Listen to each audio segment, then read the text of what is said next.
नमस्कार दोस्तों, आज मैं आपके लिए श्री कृष्ण भगवान की कहानी लेकर आई हूँ। यह व्रत भादो मास के कृष्ण पक्ष की अष्टमी को किया जाता है। इसे कृष्ण जन्मोत्सव के रूप में संपूर्ण भारत देश में व्यापक रूप से मनाया जाता है। भगवान श्री कृष्ण का जन्म भाद्रपद कृष्ण पक्ष की अष्टमी बुधवार को रोहिणी नक्षत्र में अर्धरात्रि के समय वृष के चंद्रमा में हुआ था। ये पापनाशक व्रत बालक युवा सभी स्त्री पुरुष करते हैं। इससे पापों का सर्वथा नाश होता है और सुख सौभाग्य में वृद्धि होती है।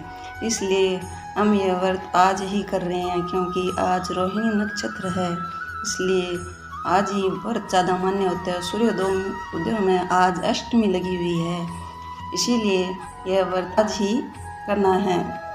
इससे पहले मैं आपसे सब लोगों से अनुरोध करती हूँ कि आप सब मिलके प्रार्थना करो भगवान से कि गौ माता पर बहुत संकट आया है, इसलिए भगवान श्री कृष्ण हरि पापों का नाश करने वाले आप धरती पर पधारो, हम सब की रक्षा करो।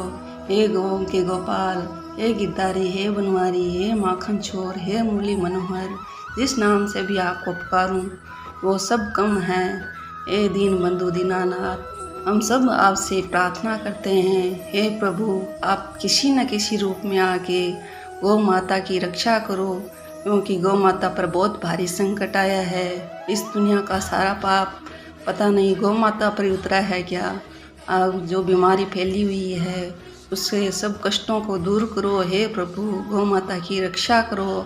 मैं अब कहानी सुनाने जा रही हूँ। द्वापर युग में जब पृथ्वी पाप पर तथा अत्याचारों के भार से दबने लगी, तो पृथ्वी गाय का रूप बनकर सृष्टिकर्ता विधाता के पास गई।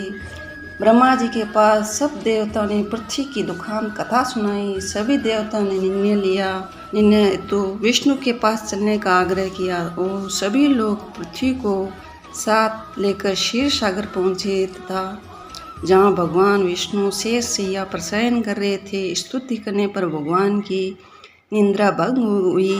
तब सब ने आने का कारण पूछा। तब दीन वाणी से पृथ्वी बोली, महाराज। यह सुनकर भगवान बोले, मैं व्रज मंडल में वसुदेव गोप की भार्या कंस की बहन देवकी के गर्भ से जन्म लूँगा। तुम लोग ब्रज भूमि में जाकर यादव कुल में अपना शरीर धारण करो। इतना कहकर भगवान अंतर्ध्यान हो गए। वहीं देवता तथा पृथ्वी व्रज में आकर यदुकुल में नंद यशोदा तथा गोपियों के रूप में पैदा हुए। कुछ दिन व्यतीत हुए।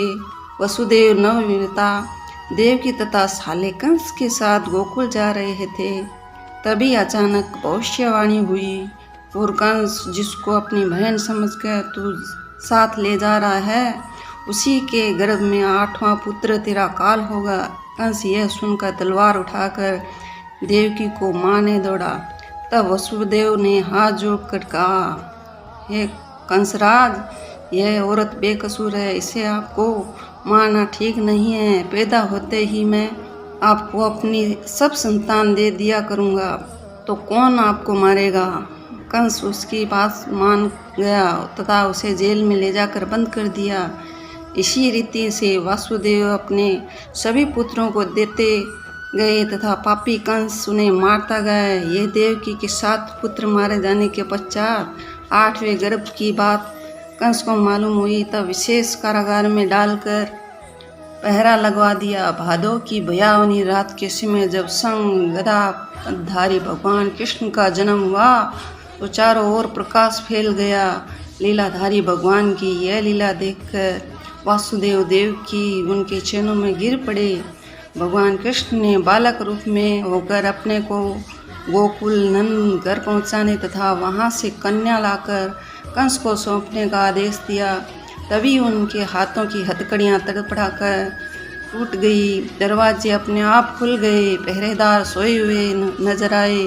वसुदेव ने जब कृष्ण को लेकर जब यमुना में प्रवेश किया, तो यमुना बढ़ने लगी, यहाँ तक कि गले को छू लिया।